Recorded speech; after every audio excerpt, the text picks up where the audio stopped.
வணக்கம். நேற்றுக்கு ஒரு காணொலி போட்டிருந்தோம். அதில் ஒரு தொடர்ச்சி தான் இது.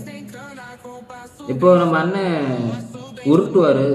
அது என்னன்னா என்ன சொல்லியிருக்காங்களோ அதுக்கு உண்மைக்கு புறம்பான செய்திகள் தான் சொல்லுவார். அது இவர் மட்டும் இல்லை, காவேரி இருந்த நிறைய கருத்துரைங்க அப்படி தான் பண்ணுறாங்க.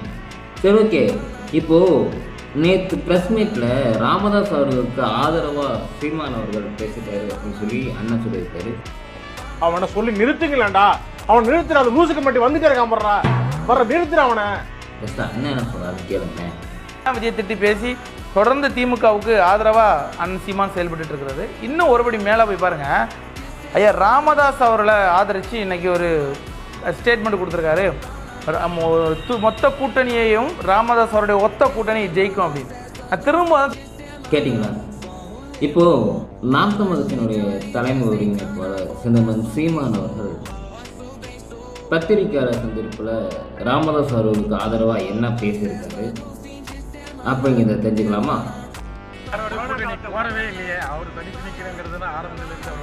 ஆமாம், எங்கள் ஐயாவை பார்த்து, எங்கள் அண்ணன் வைகோவை பார்த்து, எங்கள் அண்ணன் திருமாவை பார்த்து, எங்கள் ஐயா விஜயகாந்தை பார்த்து எல்லாரையும் பார்த்து கற்றுக்கிட்டேன். கற்றறிவை விட பட்டறிவு மேலானதில்லை. 22 நாடுகளை ஏற்று சண்டை போடும்போது என் தலைவன் எந்த நாட்டிலையும் இராணுவ உதவி கேட்கல, தனியாக ஒத்தையாளன்னு தான் சண்டான். அதை இப்போ சொல்லுங்கல்ல, மொத்த கட்சி கூட்டணியை ஒத்த கட்சி மோதி வெல்லும். புரியுதுன்னு காரணம் மொத்தத்தில் வீரம் வேணும்னு சொல்லல மாட்டான். எந்த இடத்துலையுமே அண்ணன் சொன்ன மாதிரி எங்கேயுமே சொல்லவே கிடையாது. மொத்த கூட்டணியும் ஒத்த கட்சின்னு சொல்லியிருக்காரு, தத்து ஒத்த கூட்டணின்னு சொல்லலை. இதனால தான் சொல்கிறோம், இதுக்கு தான் படிக்கடான்னு அடிச்சுக்கிட்டேன் பசங்கடா, அருந்துகிட்ட முண்டங்கடா. வாட்ஸ்அப் துண்டு செய்திக்கு எடுத்துக்கிட்டு வந்துட்டு நம்மகிட்ட உருட்டுறதுக்கு அண்ணன் தயாராக இருந்தார்.